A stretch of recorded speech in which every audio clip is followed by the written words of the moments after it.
The Holy Gospel of our Lord Jesus Christ, according to Luke.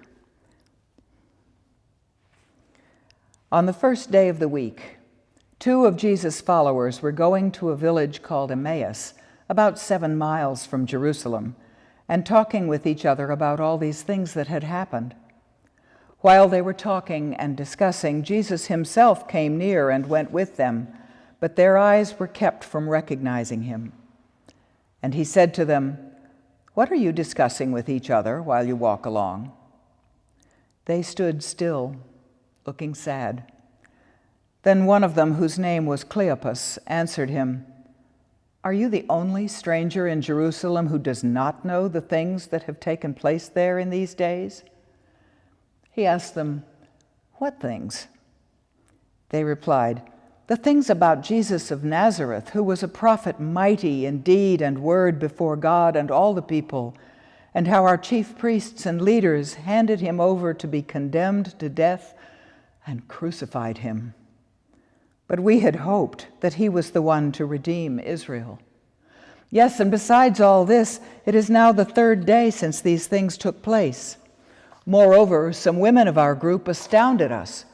They were at the tomb early this morning, and when they did not find his body there, they came back and told us that they had indeed seen a vision of angels who said that he was alive.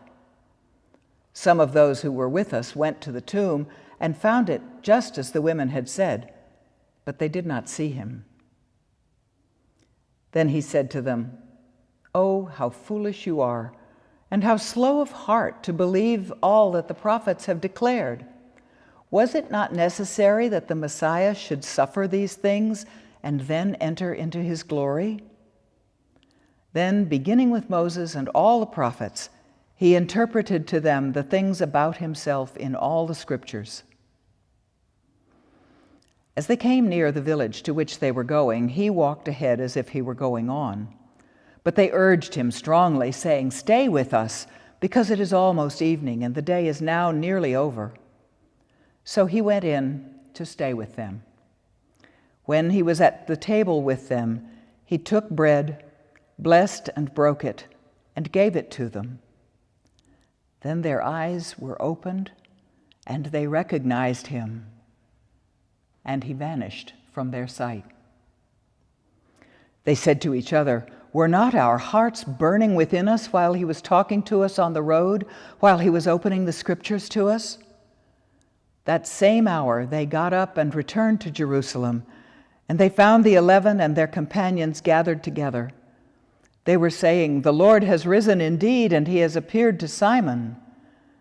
Then they told what had happened on the road, and how he had been made known to them in the breaking of the bread. The Gospel of the Lord.